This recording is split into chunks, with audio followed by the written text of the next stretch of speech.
Yo, we back one more time, Wealth Champions.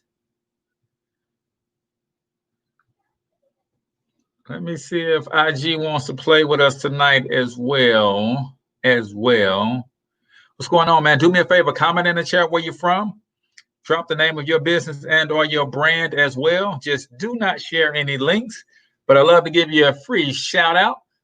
Let me know if you can hear me okay. Drop a 1 in the comments. Let me see if I can set up an IG live too.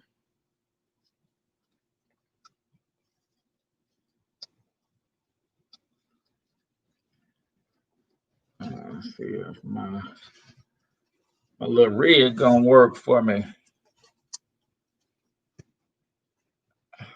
Oh, I done went live and I wasn't even ready. All right. Listen, y'all, listen. It's quite simple, man. Hey, Miss Moon, Regina Turner in the building. Yes, Living Financially Prosperous LLC is in the building. Chauncey, my friend, what's going on, brother? Hey, IG, what's going on, man? We're talking about two more things that wealthy people have in common that poor and middle class people can do easily. They just don't. So go ahead and comment in the chat where you're from. Drop the name of your business and or your brand. Jay, what's going on? Real estate in the building. I love it.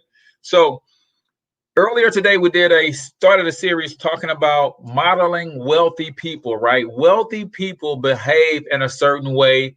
And we declared that they're not smarter than everybody. They don't work harder than everybody. They just do things differently. And if you want to be wealthy, do as wealthy people do. PenCorp LLC in the building. Welcome.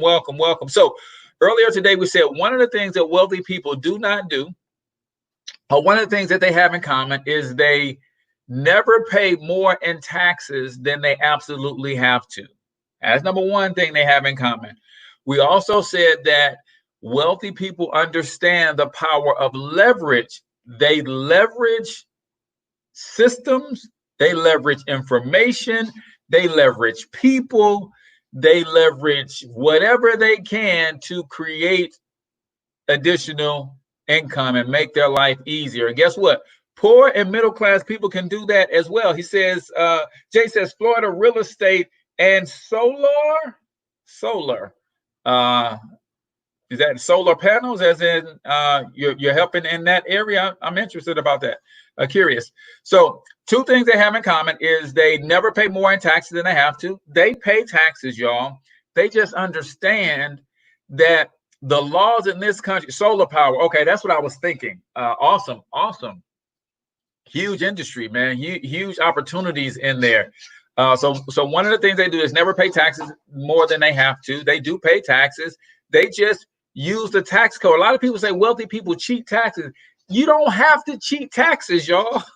If you apply the tax law the way that it's written, then you don't have to cheat taxes. Warren Buffett is one of the few billionaires advocating for wealthy people to pay more taxes. He's not going to volunteer and give more money. He said if the laws change, then he'd be glad to pay more taxes. But right now, he used the laws the way that they're written, right? That's just it. Second thing they do is they leverage. Watch this. This is the power of leverage, right? We all hear people say all the time, man, wealthy people have the same 24 hours that everybody else does. No, they don't. They do not. You know why they don't? Because they understand leverage. Let me ask you this. Sam Walton's family, who sit atop the Walmart empire, do they have the same 24 hours that I do? No. They've got over 1 million employees working for Walmart. So they actually, because of leverage, have 8 hours per day times 1 million employees. That's how many hours they have a day, right? That's how many hours they have per day. Because poor and middle class people don't understand leverage, don't seek out things to leverage, figure out how to leverage others, then as a result, Yes, we only have 24 hours, but when you understand the power of leverage, right, then you can get more hours in a day. So, two more things that wealthy people have in common that poor and middle class people can do, but choose not to do, right? Number one, or actually this is now number three, is they understand the power of decision. They understand the power of decision. Wealthy people tend to decide quickly and take a long time to change their mind. Poor and middle class people tend to take forever to make a decision and then change their mind quickly. I'll say it again. Wealthy people tend to make a decision quickly and they're slow to change their mind. Poor and middle class people tend to take forever to make a decision and then are quick to change their mind, right? So we're talking about just if you want to be wealthy, then you have to study wealthy people. You have to get around wealthy people. You have to read the thoughts of wealthy people, listen to wealthy people, podcasts, books, read books, all that stuff, man. Just the power of decision is crazy. And here's I decided a long time ago that I was going to be wealthy. And you know what making a decision actually does for you? It cuts out choices. See, when I decided that I was going to be wealthy a long time ago, whose birthday on June 25th? That's my birthday as well. Somebody said their birthday June 25th. That's also my birthday. Cancer's in the house. When I decided to be wealthy a long time ago, see, the word decision is the opposite of the word incision. Decision means I'm going to cut away. Incision means I'm going to cut in. So when I decided to be wealthy, I cut away a lot of bull crap. So what that does is it takes a lot of choices off the table. I don't have a choice but to read books every day. I don't have a choice but to listen to positive information every day. I don't have a choice but to get around my wealthy mentors every opportunity that I get. I don't have a choice to watch TV 8, 9, 10 hours a day, play video games. I don't have a choice to do those things because I made a decision a long time ago, and that decision cut away all of those choices. Love basketball, man. I come up playing basketball, play a little high school ball, and love to go watch basketball, but I don't have a choice to do that right now. However, the day will come when I'm going to be able to watch basketball in the skyboxes, though. Right now, I just don't have a choice to do those things. So, number one, the power of decision. When you make a true decision, you basically you get rid of a lot of choices. So there's a lot of things that I don't have to choose every day.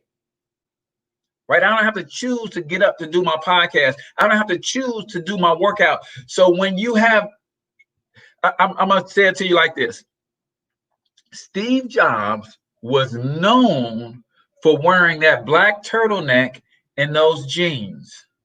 You know why he wore that black turtleneck and those jeans all the time? He said it's because that takes away choices. I don't have to think about the night before I'm going somewhere. I don't have to think about in the morning what I'm going to put on. I'm putting on that black turtleneck and them doggone jeans. Because as an intellectual, as someone who is influential in this thought process, he's like, I don't want to have to make a million little choices. I've got to stay sharp and keep my eye focused on making the big decisions, right? So the other thing that they have in common, y'all, wealthy people have mentors. Wealthy people have, Warren Buffett is dang near worth $100 billion, yet he has mentors. Warren Buffett is almost worth $100 billion, and yet he has mentors. Mark Zuckerberg worth 40 billion. Bill Gates is one of his mentors. Poor and middle class people tend to not invest in mentorship. It's the way that it works, man. Wealthy people have certain habits that led them to down a certain path, and they reach certain rewards because of those habits. Poor and middle class people have certain habits that led them down certain paths, and they are in their positions respectively because of those decisions. I can't tell you how much money I pay for mentorship.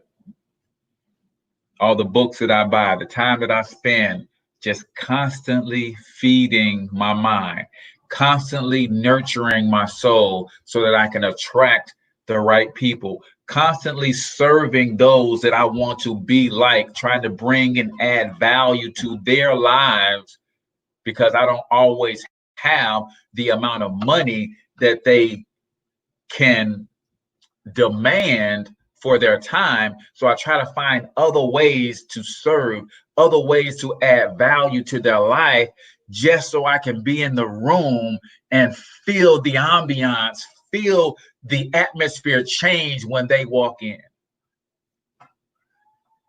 So we're up to 4 things now that wealthy people have in common.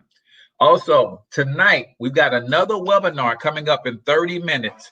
If you, my friend, would like to partner with us in a home-based business that's going to allow you to get an instant pay raise, it's going to have a team of professionals improve your credit, help you get out of debt, help you set up your private reserve bank account, all you got to do is comment webinar, and I'm going to make sure you get the link to join us on tonight's webinar.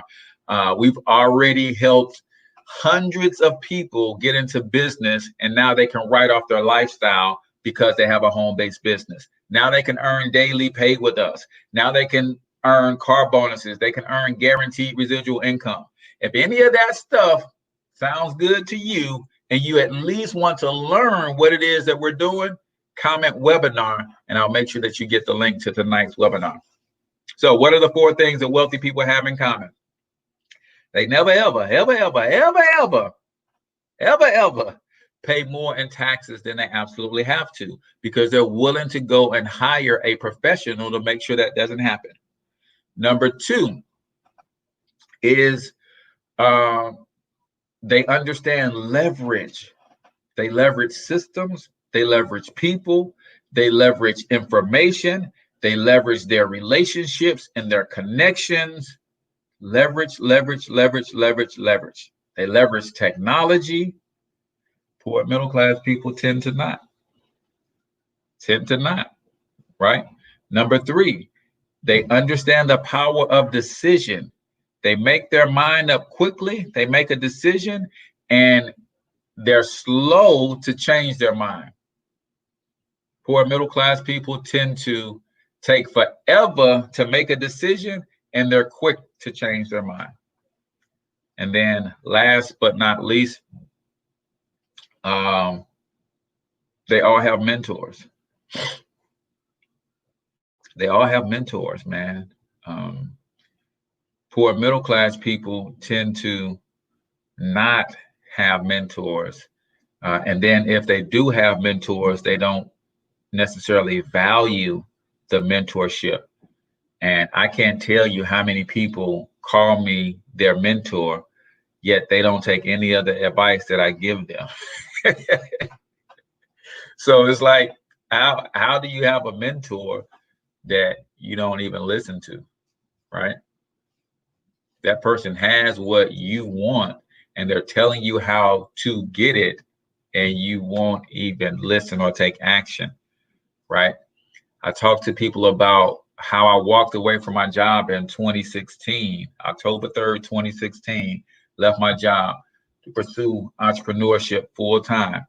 And it was very, very, very rocky for my family and I when I made that decision, right? But sometimes you make a decision, and even though it wasn't the right decision, you make the decision right by your actions. So I've been full-time entrepreneurship since 2016. I have people talk to me, counsel with me about entrepreneurship and some of the things that they should do, how to turn their gifts and talents into business. I even wrote a book about it, y'all. I even wrote a book about it. And I would talk to people about what they could be doing in their lives and some practical steps they could take. Me, the person who is full-time entrepreneur the last 4 years, right? Been an entrepreneur a lot longer, but full-time, right? All of my income comes from entrepreneurship. Yet they would go and take my advice, my tips, my strategies, my input, and go and run them by their coworker at their cubicle. And you know who has the most weight in the conference, in the whole situation? Not the full-time entrepreneur who's demonstrating what they say they want to do. I don't have the weight. You know who has the weight?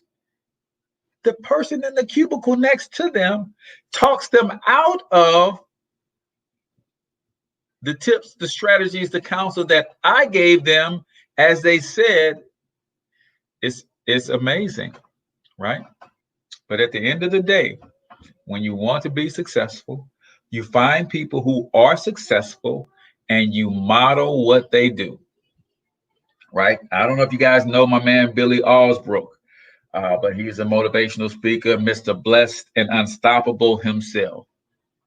He said, if you're going to be successful, the first thing that you got to do is you got to identify the mindset that created that success. See, a lot of times we see success and we try to mimic the actions that we see the successful person taking. Can't do that. You have to first identify the mindset that created that success. Then you have to adopt that same mindset, because it is that mindset that's going to produce for you the activities that will end up in the results. So with that, man, I'm going to get ready for this last webinar for tonight. If you want to hop on the webinar and just see how we can help you flip $130 into $600 to $1,000 this weekend, all you got to do is comment webinar and I'll get you that information. So with that, I'm out of here, man. Until I talk to y'all next time, I want you to get your money up, because you absolutely can do it. But more importantly, you deserve to do it, each and every single one of you. Now hustle up.